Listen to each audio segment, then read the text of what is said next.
Traditioneel begint deze Pinkstermandje in Wienjewoord met een tjerketjenst in een grote tente. Om zo de uitstarting van de Heilige Geest te vieren.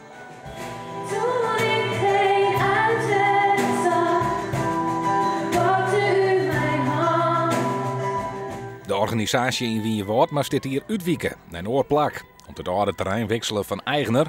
En die woe geen toestemming aan voor het houden van de feesten. Nou, we hebben wel eens wat in spanning leeft, de gezonde spanning. Maar op een gegeven moment kwam een heel mooi plak, we dus eigenlijk aanbieden. Maar het is heel best niet zin. Het is een hele mooie locatie waar alle tenten mooi bij elkaar opgesteld worden kennen. Dus we zijn er heel wies mee. Er wordt preken, er binnen spultjes van band, gespreksgroepen en vooral een soort muziek. Goed 20 vrijwilligers hadden er ook in touw west om het zendingsfeest op te zetten. Ik ben er nooit eerder geweest, nee. En? Ik vind het indrukwekkend. Zoveel mensen in Biel kwamen. Ja, dat is, maakt die indruk op mij. Het is massaal hè? En de mensen komen net gauw naar een Lietse Sjerken. Ze komen meer naar hen. Dat idee hebben. Jullie hebben net een heel mooi theaterstuk gezien van Krummel.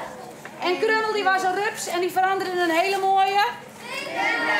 Goed zo. Wat mag het? Een vlinder. En waarom?